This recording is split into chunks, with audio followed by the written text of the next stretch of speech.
আসসালামু আলাইকুম দর্শক, আজকে ঘরোয়া পদ্ধতিতে পাউন্ড কেক বানানো দেখাবো আপনাদেরকে। প্রথমে মোল্ডে অয়েল ব্রাশ করে নিলাম, তারপরে 1 কাপ ময়দা, 1/4 কাপ কর্নফ্লাওয়ার, সঙ্গে এক চামচ বেকিং পাউডার, তারপরে দাও বেকিং সোডা হাফ চামচ না 1 চামচ, 1 চামচ বেকিং সোডা ভালো করে চেলে নিলাম। চেলে নেব।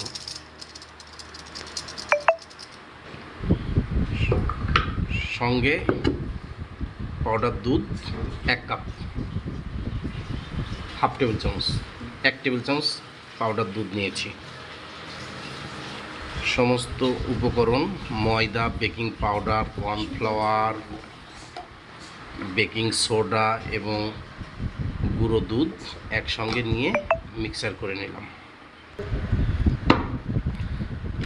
এখন 2টা ডিম একটা পরিষ্কার পাত্রে নিয়ে ভালো করে ফেটে নেব। হ্যান্ড উইন্স দিয়ে ভালো করে ফেটে নেব।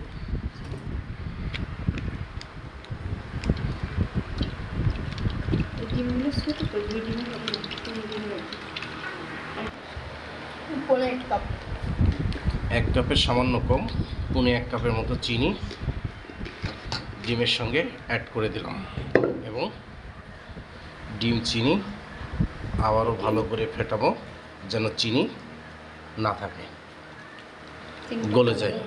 চিনিটা ভালোভাবে গলে যাওয়ার জন্য আরও বেশিক্ষণ ফেটাবো। দর্শক, চিনি মিক্সার করা হয়ে গিয়েছে। এখন দিচ্ছি half cup cooking oil.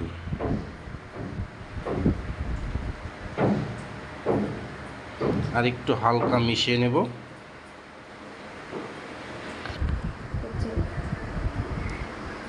Cooking oil মেশানো হয়ে গিয়েছে। এখন দিচ্ছি সামান্য পরিমাণে ভ্যানিলা এসেন্স। আপনারা চাইলে স্কিপ করতে পারেন। দর্শক,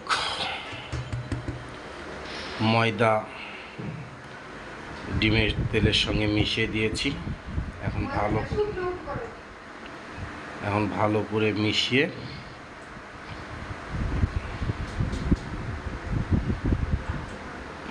মলে ঢালবো।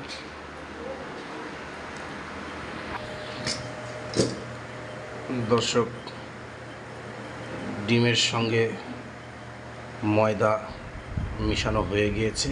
আমরা এখন আগে থেকেই রেডি রাখা মোল্ডে ঢালবো।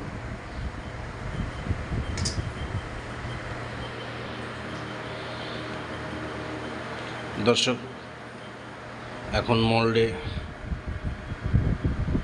মিক্সারগুলো ঢালতেছি। একটু উঁচু থেকে ঢালতে হয়, উঁচু থেকে ঢাললে এয়ার বাবলগুলো থাকে না।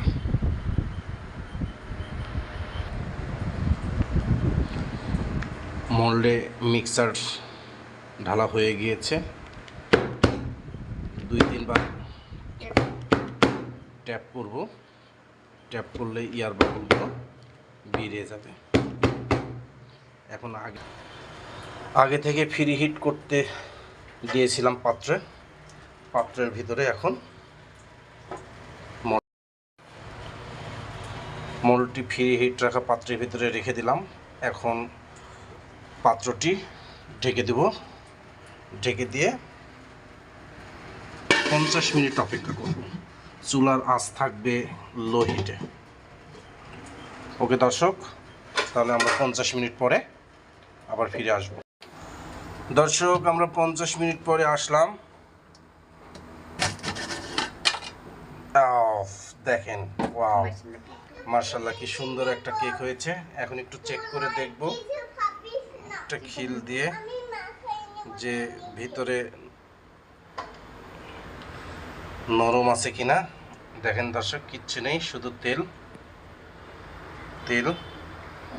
কেক হয়ে গিয়েছে। এই পর্যায়ে আমরা নামিয়ে ফেললাম।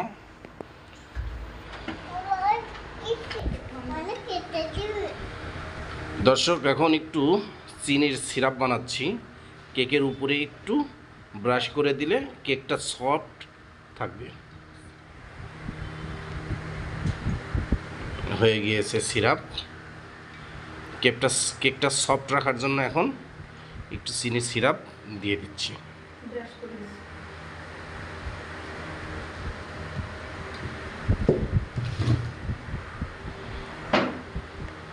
আপনারা যদি সঙ্গে সঙ্গে খেয়ে নিতে চান তো ব্রাশ না করলেও চলবে। হয়ে গেল ঝটপট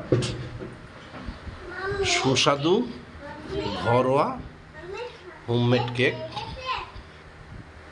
বাচ্চাদের টিফিনে কিংবা নাস্তায় খেতে পারেন।